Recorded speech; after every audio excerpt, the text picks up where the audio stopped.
Hey everybody, it's Melissa. We're nearing the end of October 2024. So as always, I'm going to be giving you my top 3 favorite fragrances of the month.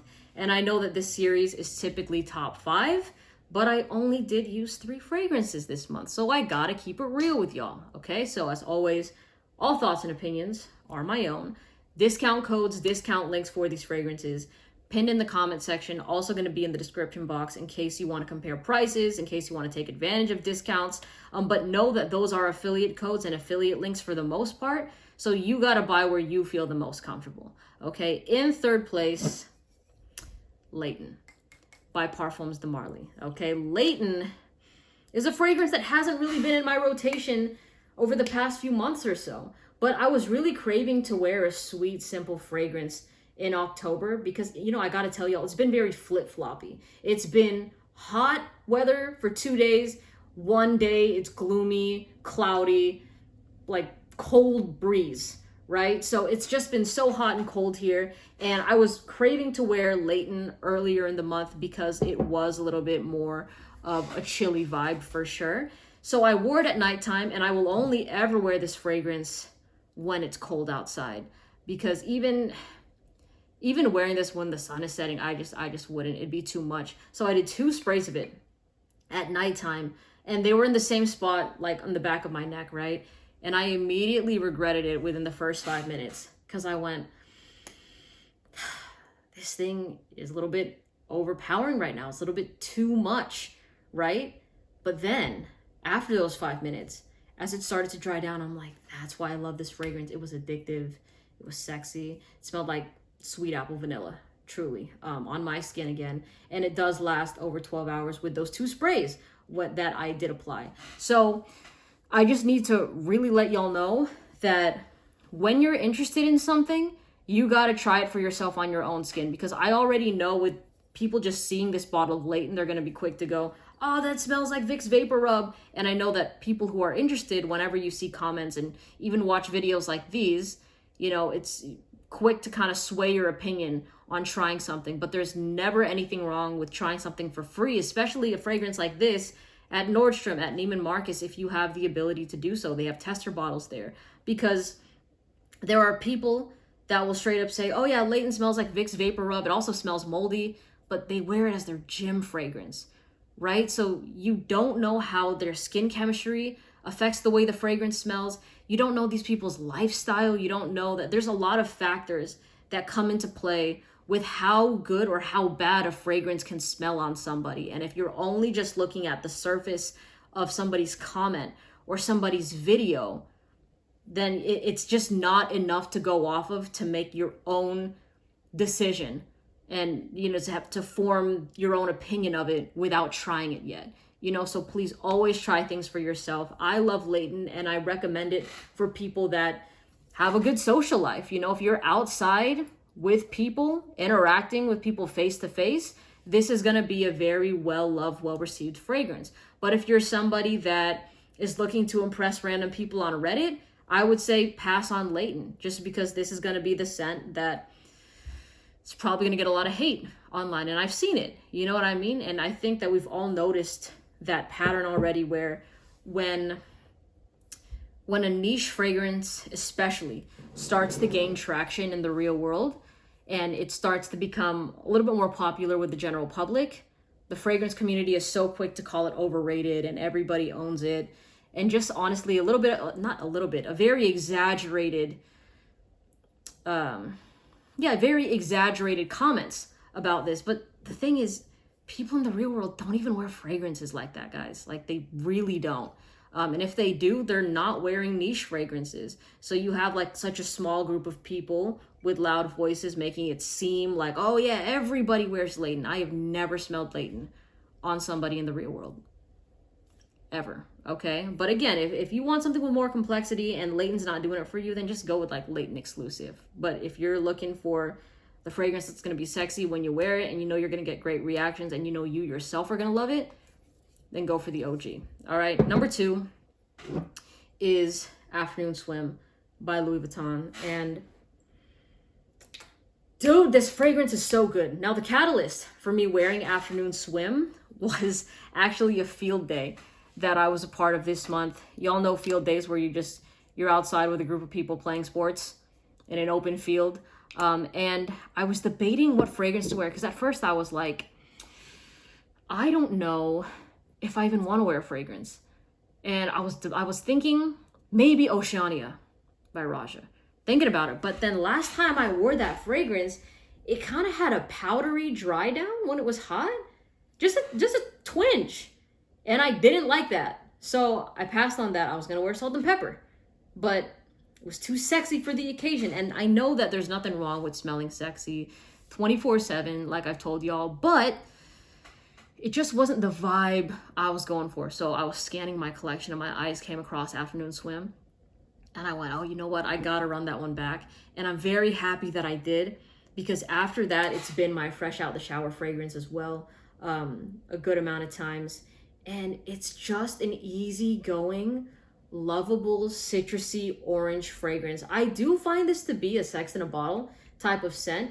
And some people might scoff at that, but the truth is, a lot of the sexy fragrances out there are the simple ones. They're not the complicated ones. They're not the ones with too much this, too much that. Oh, it's going to take you on a crazy journey. It's the ones that the personalities are very strong, and you either you rock with it or you don't, right? And this one here, it knows itself. It's an orange, fresh, sexy fragrance that you can throw on when it's hot outside. And it smelled so good throughout the wear. Now, Afternoon Swim is the type of fragrance, and it is the fragrance that I get 5 hours of performance with on my skin noticeably. But of course, there's times where it wafts in and out. And I want to disclose this for the newbies watching. When you hear somebody talk about performance with fragrances, don't assume you're going to smell it every second, every minute of the wear time. There's going to be hours where you don't even detect it. You think it fell off you. And then a couple hours later, someone compliments you on it, or you notice it in your scent bubble again. So it's just a part of the game. You got to really keep that in your mind. But this one, dude, to me is so worth it. For me, not for y'all. And I don't even say that to be sarcastic. I say it because a lot of the feedback that I get when I talk about Afternoon Swim is always negative, because people don't like the performance of it. And I just think that this suits my lifestyle. It suits the weather that I live in. And I'm able to wear this fragrance to its true potential, which is something that unfortunately a lot of people don't get to experience because they live in cold weather. They live where, maybe they'll get a couple days of warm weather and stuff like that, but it's just not enough to make this fragrance worth it to buy a full bottle of. That's really just the truth of it, right? If you live somewhere where it's cold, I'm not going to tell y'all to go buy an over $200 fragrance like Afternoon Swim that probably isn't going to be as noticeable on you unless you really love this fragrance, or you're a baller and you just you don't care about the price tag, you like the smell of it, and I don't know, you go travel a lot, you go to some tropical places even though you live somewhere cold, and you bring this as your vacation scent, right? So it's relative to you as an individual, you as a person, but they can never make me hate this fragrance. It's a banger. All right, number one. I freaking love this scent. And the thing is, I know that people are gonna roll their eyes, but Salt and Pepper, Precious Liquid.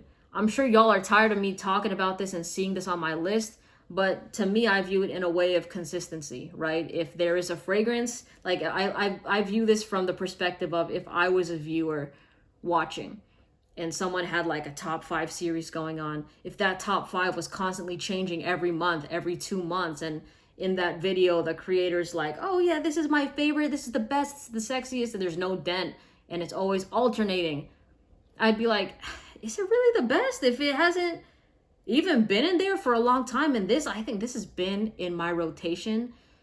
Dude, I'm sure you can go back to last year that this has consistently been in my top 5 talk about what I like to wear. This video isn't about, oh, you guys should get this. No, this is all about my experience with this. And this is just an all around the clock type of fragrance for me.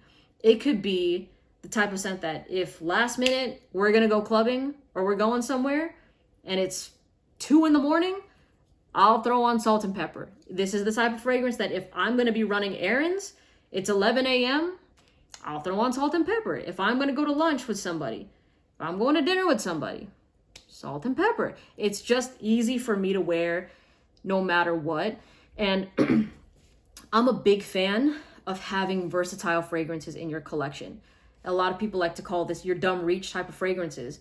And it's true. Like, this to me is a dumb reach fragrance. And I really love just the way it smells on me. I don't even wear this when I know, like, it's the type of fragrance that I'm comfortable throwing it on, even if it's just me that's going to smell it. That's how much I enjoy this scent. And just another perk to Salt and Pepper is the fact that, well, this is my most complimented fragrance in my entire collection. And I only receive compliments on it from women. It's the type of fragrance that I always put an asterisk by when I get a question about it from a guy, just because when guys hear my explanation of it, they're like, oh yeah, girls find it sexy, let me try it. I gotta disclose to you guys, I don't think that it's gonna be as worth it to you, because to the masculine nose, a lot of dudes don't understand the sex appeal of Salt and Pepper. It's kind of like cologne, that you smell it and you're like, it's whatever, you pass. But then if you wear it around women, you're gonna be like, how come this is getting a lot of love? I don't understand it, right? So there's gonna be like a disconnect.